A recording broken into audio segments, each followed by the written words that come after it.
You made it clear the safety of the kids is the primary factor in delaying the season. How much of a concern, though, too, was the whole liability issue and the possibility of the district being opened up to lawsuits if anything went wrong? Well, that's a big concern that we heard from our insurance provider and our legal team repeatedly, that was a possibility, that insurance would not be provided, liability would not be provided if schools were to move forward with basketball or any sport that is on the the high risk IDPH guidelines category. So during this delay, are teams allowed to have any organized activity, any practices, any conditioning? Are they allowed to do anything at all? Yes. Our understanding is that because it is a high risk and because the season starts November 16th, according to the IHSA, that teams could move forward with the level 1 training, which is strength and conditioning, shooting, ball handling work, skill work, but there would be no ability to have contact, inter-squad scrimmage, etc. So we've taken a step back there, but our understanding, and we're seeking clarification as a conference, is that level 1 activity could occur like we had previously with contact days in the summer. So the IHSA in the summer set up these modified shortened seasons for all the sports, and the winter sports season is scheduled to end February 13th. So with that in mind, an already short season, what's the latest that a basketball season could start and you could still preserve or have a season? I mean, are we talking something would have to start by the beginning of January? Has this been discussed yet? At this point, our conference discussed on Wednesday the idea of having a conference season and conference tournament, much like the Big Ten conference tournament, at some point when the governor and the IDPH allow us to move forward. When that is, we don't know. Whether that will be within the time frame the IHSA laid out that ends in February, we don't know. But that's about as far as our discussion has gone as to what the basketball season could look like. The problem is that because a lot of these sports have been backloaded in the spring and summer time frames now, there's just too many activities going on in addition to club activities that are going to be competing for student athletes and coaches and officials and space, which is going to make it really, really challenging as we get into spring. Yeah, so it's unlikely the NIC-10 would push basketball into the spring because of the conflicts, right?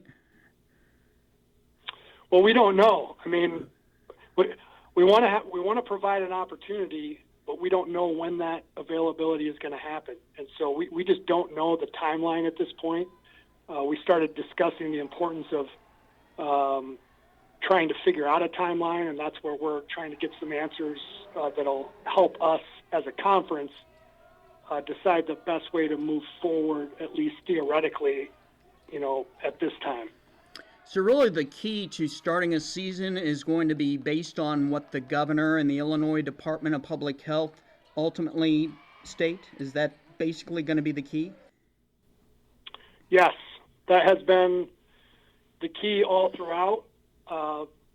Early on, as you saw, the IHSA deferred to the governor's office and the IDPH. Their recent announcement last week is, a different direction than what had been occurring all along. But as far as we're concerned as a school district and as a conference at this time, those are the governing bodies along with Illinois State Board of Education that govern our school districts. Craig Anderson of the IHSA last week mentioned the mental health aspect, that how important it is for the mental health of the kids that they have some of these structured activities. Obviously, a lot of kids in District 205 who are basketball players are going to be disappointed at this news. What could you say to them right now that perhaps would help them get through this disappointment? It's really hard to explain to young people, especially when everyone's aware that surrounding states are moving forward with basketball, as well as local club teams are playing out of state.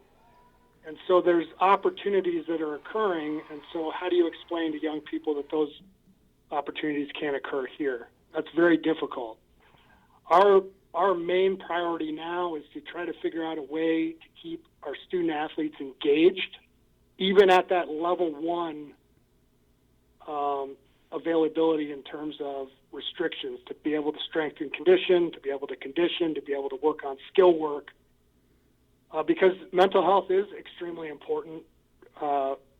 Physical activity is extremely important to overall mental and physical health. And keeping students engaged is very important to their mental health as well, with positive adults and role models. So it is very important. I agree with Craig 100%.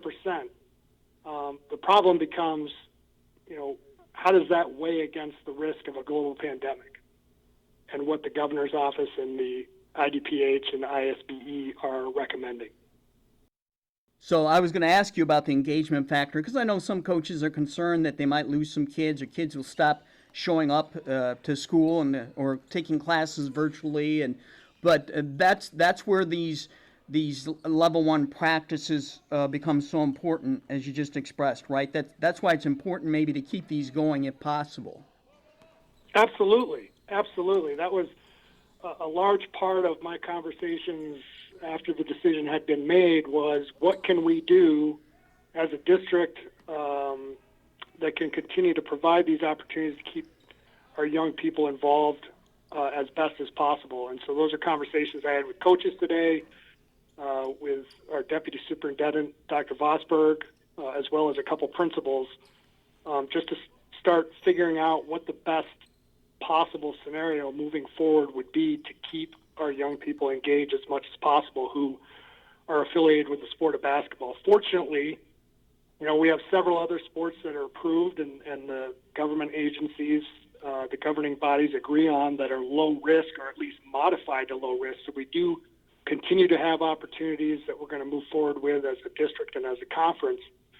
But again, the wrestling student athletes, the basketball student athletes, the soccer and volleyball folks from the fall, these are all really hard conversations to have and to explain, and we're doing everything we can to provide opportunities to all of those groups. Unfortunately, we just don't know when at this point for some of the groups like basketball.